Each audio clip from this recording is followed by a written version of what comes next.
नमस्कार साथियों, मैं राजेंद्र गोलड़ा आप सभी का मेरे YouTube चैनल भूगोल राज पर हार्दिक स्वागत करता हूं। भौगोलिक चिंतन का विकास की सीरीज के अंतर्गत साथियों आज हम बात करेंगे हिप्पार्कस की। इससे पहले हम यहां बहुत सारे यूनानी विद्वानों की चर्चा कर चुके हैं।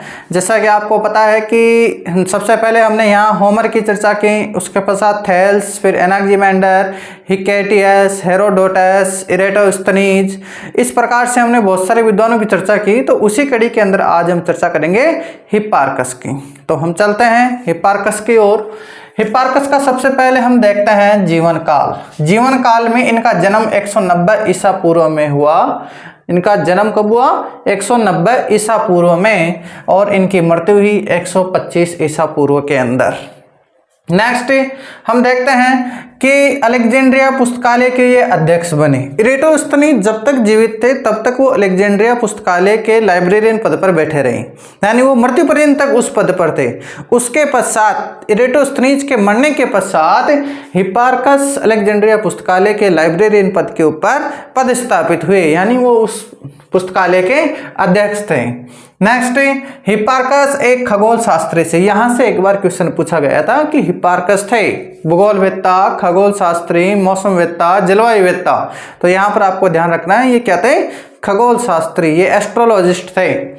नेक्स्ट हिप्पार्कस ऐसा विद्वान जिसने अक्षांशों के आधार पर विश्व को कलाईमाटा में विभाजित किया। कलाईमाटा क्या होता है? अक्षांश पेटियां। कलाईमाटा का अर्थ होता है अक्षांश पेटियां, यानी विश्व को अक्षांशों के आधार पर कलाईमाटा के अंदर विभाजित करने का कार्य किसने किया?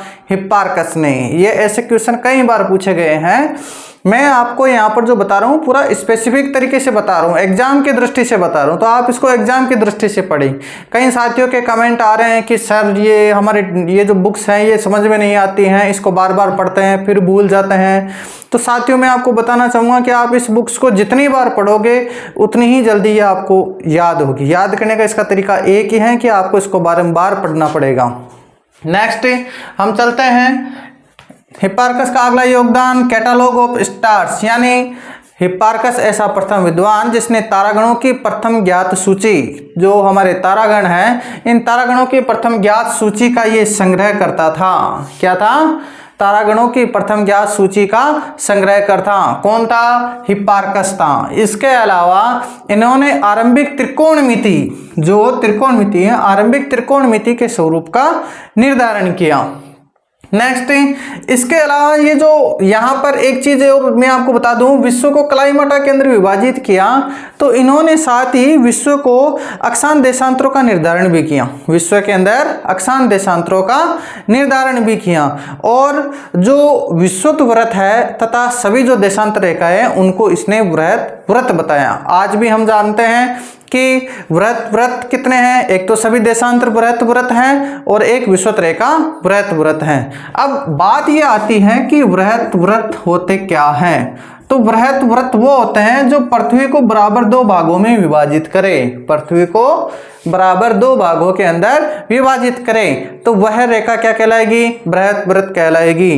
तो हमारी अक्षांशों के अंदर केवल विषुवत रेखा है और सभी देशांतर रेखाएं, कितनी देशांतर रेखाएं हैं? 360। तो सभी देशांतर रेखाएं एक दूसरे से मिलकर के, क्योंकि एक गोलार्ध में 180, दूसरे गोलार्ध में भी 180, दोनों एक दूसरे के विपरीत हैं। तो ये दोनों पूर्वी गोलार्ध और पश्चिमी गोलार्ध की देशांतर रेखाएं आपस में मिलकर के सभी देशांतर रेखाएं व्रत का निर्माण करती हैं। तो ऐसा हिप्पार्कस ने बताया था कि विषुवत रेखा और सभी देशांतर क्या है? व्रत हैं। नेक्स्ट कैटालॉगस ऑफ स्टार्स, यानी तारागणों के प्रथम ज्ञात सूची का संग्रह करता था हिप्पार्कस, और आरंभिक त्रिकोणमिति के स्वरूप का निर्धारण किया। नेक्स्ट हम देखते हैं पृथ्वी के धरातल पर स्थानों की स्थिति के निर्धारण हेतु गणितीय सिद्धांतों का प्रयोग किया इसने। जो लोकेशनल स्थिति है, यानी स्थानों की स्थिति का निर्धारण करने का जो सर्वप्रथम प्रयास किया गया वो हिप्पार्कस के द्वारा किया गया। जैसे मैं आपको पूछूं कि अक्षांशों का प्रयोग किस में करते हैं? तो उसका मतलब होता है कि हम अक्षांशों का प्रयोग जलवायु पेटियों के निर्धारण में करते हैं।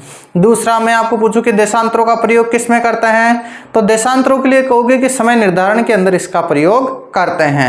लेकिन अक्षांश और देशांतर का प्रयोग किस में करते हैं, तो वो आता है अक्षांश और देशांतरों के निर्धारण का प्रयोग हम यहाँ स्थानों की स्थिति निर्धारण के लिए करते हैं। यानी अक्षांश और देशांतरों का प्रयोग हम स्थिति निर्धारण के लिए करते हैं। तो यहाँ पर गणितीय सिद्धांतों के प्रयोग के आधार पर इन्होंने स्थिति निर्धारण का प्रयोग किया है।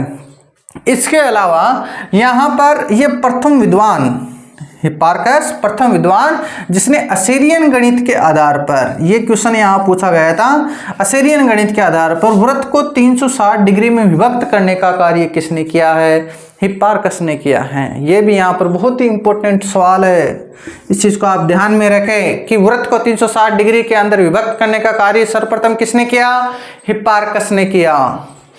नेक्स्ट एस्ट्रोलाब, ये देखिए यहाँ पर बहुत ही अच्छी चीज, एस्ट्रोलाब नामक यंत्र, और जैसे बेबीलोनियन यंत्र था नोमोन, उसी तरह ये एस्ट्रोलाब यंत्र है। ये नोमोन की तुलना के अंदर अधिक परिशुद्ध अक्षांश देशांतरों के निर्धारण की स्थिति को बताता है। कौन सा यंत्र, एस्ट्रोलाब यंत्र।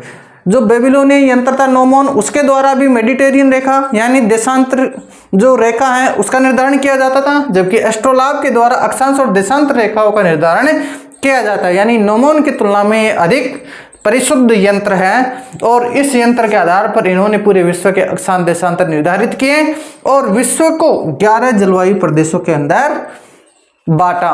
किसने, हिप्पार्कस ने। यहां से आरपीसी का जो 2015 वाला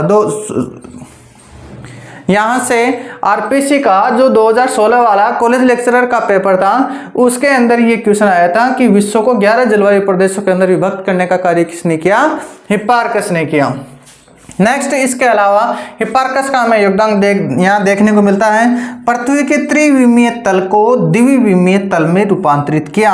यानी पृथ्वी के जो 3 डायमेंशनल रूप है, जैसे लंबाई, चौड़ाई और मोटाई, पृथ्वी के 3 रूप, लंबाई, चौड़ाई और मोटाई, इन तीनों रूपों को द्विविमीय तल के अंदर किस किस में, केवल लंबाई और चौड़ाई, इन 2 तलों के अंदर विभाजित करने का कार्य या रूपांतरित करने का कार्य, कन्वर्ट करने का कार्य किसने किया, हिप्पार्कस ने किया। नेक्स्ट हम देखते हैं ऑर्थोग्राफिक और स्टीरियोग्राफिक, यानी लंब रेखीय और त्रिविम प्रक्षेप बनाने की जो योजना प्रस्तुत की गई, ये किसके द्वारा की गई, हिप्पार्कस के द्वारा की गई। इन दोनों प्रक्षेपों के ऊपर केवल एक गोलार्ध का प्रदर्शन किया जा सकता है। कितने गोलार्ध है, 2 गोलार्ध। तो केवल एक गोलार्ध को प्रदर्शित करने के लिए हम यहाँ पर ऑर्थोग्राफिक या स्टीरियोग्राफिक प्रक्षेप का प्रयोग करते हैं। तो इस प्रकार से हमारी हिप्पार्कस का भूगोल के अंदर छोटा सा योगदान देखने को मिलता है। हमें आशा है कि आपको इसके माध्यम से हिप्पार्कस को समझने में आसानी रही होगी। आप इसके साथ हमारे चैनल को सब्सक्राइब करें, लाइक करें, शेयर करें। धन्यवाद।